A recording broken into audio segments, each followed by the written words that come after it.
नमस्कार, स्वागत है आप सभी का। आज हम देखेंगे भारतीय राष्ट्रीय कांग्रेस से जुड़े हुए महत्वपूर्ण प्रश्न। तो आइए शुरू करते हैं।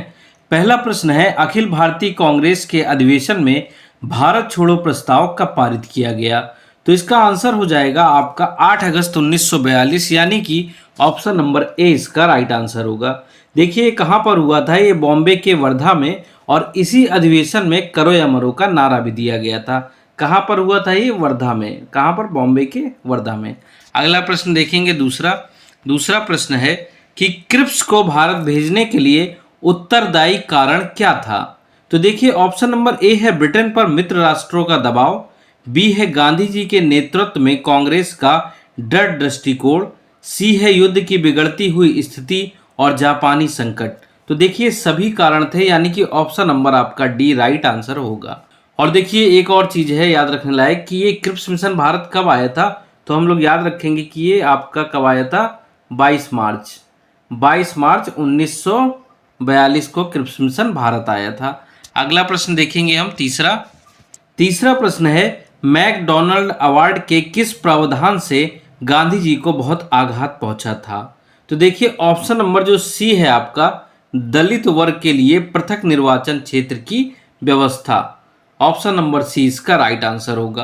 अगला प्रश्न देखिए चौथा प्रश्न है, all India trade union Congress का गठन किस वर्ष हुआ था? तो देखिए इसका आंसर हो जाएगा आपका 31 दिसंबर 1920, यानी कि ऑप्शन नंबर बी आपका राइट आंसर होगा, 31 दिसंबर 1920। अगला प्रश्न देखेंगे हम पांचवा प्रश्न है, कांग्रेस के उदारवादी व उग्रवादी नेताओं में वास्तविक रूप से विभाजन किस अधिवेशन में हुआ था? कुल मिलाकर ये नरमपंथी और गर्मपंथी दल के नेताओं के बारे में पूछ रहा है कि उनका विभाजन कब हुआ था। तो इसका राइट आंसर होगा आपका सूरत अधिवेशन में, यानी कि ऑप्शन नंबर 20 का राइट आंसर है। अब ये अधिवेशन कब हुआ था? तो ये अधिवेशन हुआ था आपका 1907 ईस्वी में, और इस अधिवेशन की अध्यक्षता किसने की थी? तो ये की थी रास बिहारी बोस जी ने। अगला प्रश्न देखेंगे छठा प्रश्न है, राम प्रसाद बिस्मिल किससे जुड़े थे? तो देखिए किससे जुड़े हुए थे? तो ऑप्शन नंबर आपका डी, काकोरी षड्यंत्र से जुड़े हुए थे।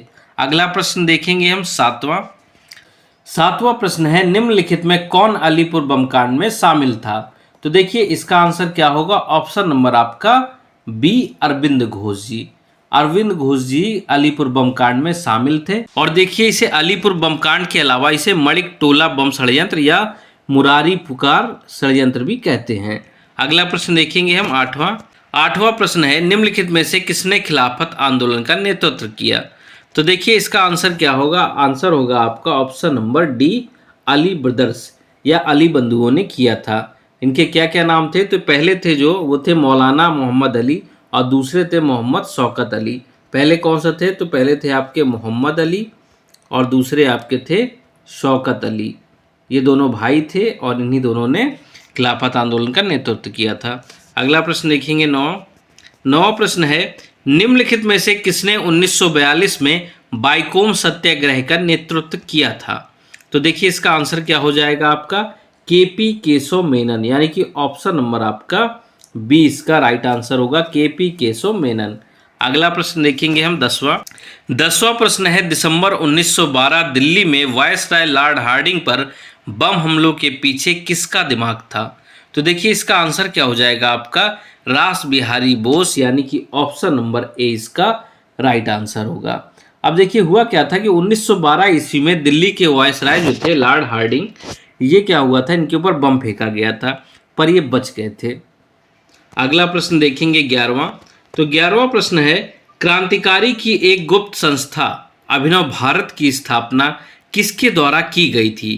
तो ये किसके द्वारा की गई थी? तो ये की गई थी आपकी बीडी सावरकर, यानी कि ऑप्शन नंबर बी इसका राइट आंसर है, बीडी सावरकर द्वारा की गई थी। और अगर पूछा जाए कि इसकी स्थापना कहाँ की गई थी, तो ये आपकी नासिक में की गई थी। कहाँ की गई थी? ये नासिक में की गई थी। और इसी का प्रारंभिक नाम क्या था? इसी संस्था का, यानी अभिनव भारत का प्रारंभिक नाम था आपका मित्र मेला इसका प्रारंभिक नाम था। अगला प्रश्न देखेंगे हम 12वां प्रश्न है, सुभाष चंद्र बोस के राजनीतिक गुरु कौन थे? तो देखिए कौन थे इनके राजनीतिक गुरु? तो ऑप्शन नंबर आपका डी, चित्तरंजन दास। चित्तरंजन दास इनके राजनीतिक गुरु थे।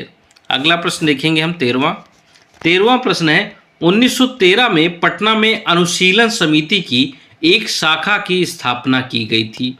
तो देखिए इसका आंसर क्या होगा, किसने की थी स्थापना, तो एक की थी सचिंद्र नाथ सान्याल, यानी कि option number C Sachindra Nath Sanyal इसका राइट आंसर होगा। अगला प्रश्न देखेंगे 14वां प्रश्न है चंपारण के किसानों का नेतृत्व करने के लिए गांधी जी को किसने आमंत्रित किया।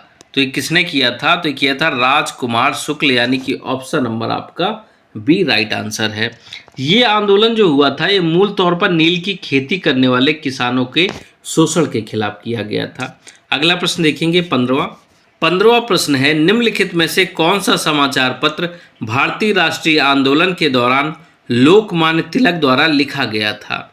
तो इसका राइट आंसर क्या होगा, केसरी, ऑप्शन नंबर सी इसका राइट आंसर होगा केसरी।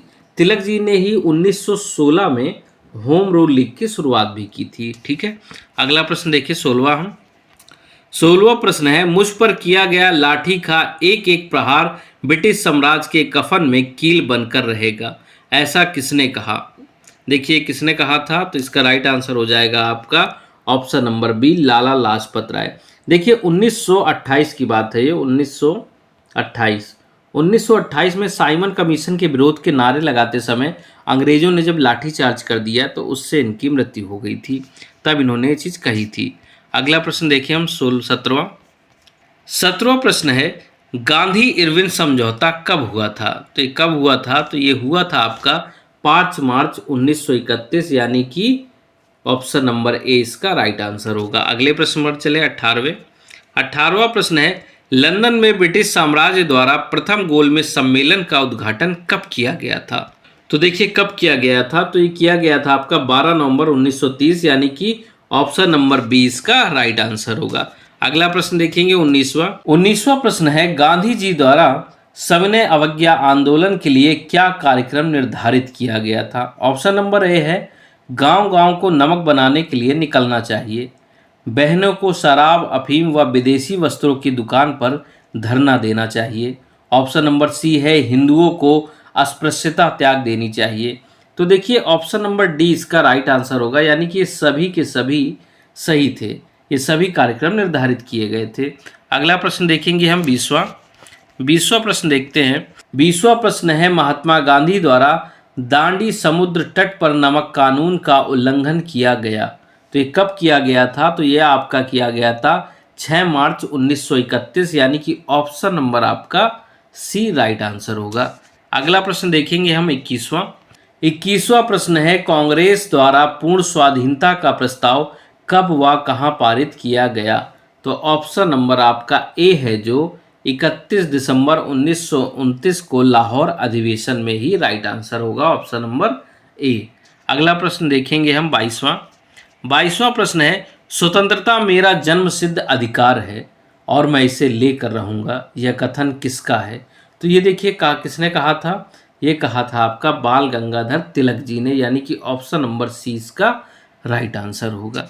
अगला प्रश्न देखेंगे 23वां प्रश्न है, देखिए यहाँ पर एक मिस्टेक है, ये 1800 है।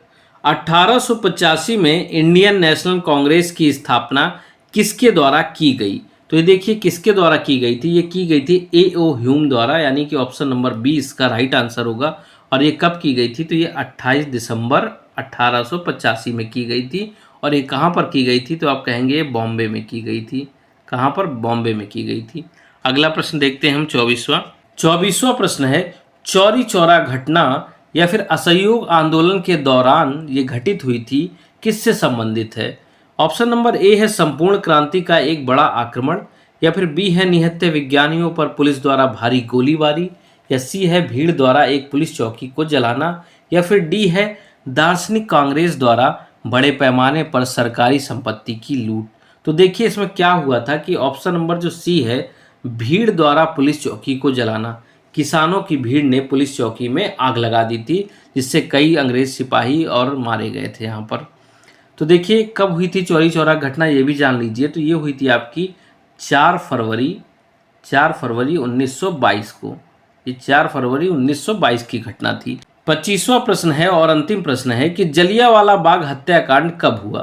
तो ये कब हुआ था, तो देखिए क्या हुआ था कि 13 अप्रैल 1919, यानी कि ऑप्शन नंबर बी इसका राइट आंसर होगा। और हुआ क्या था कि जनरल ओ डायर के आदेश पर अमृतसर के जलियांवाला बाग में निहत्थे लोगों पर गोलियों से हमला कर दिया गया था, जिसमें कई लोग मारे गए थे। तो इसे जलियांवाला बाग हत्याकांड के नाम से जाना जाता है और ये सबसे बड़ा नरसंहार था उस समय का। क्या था? नरसंहार था।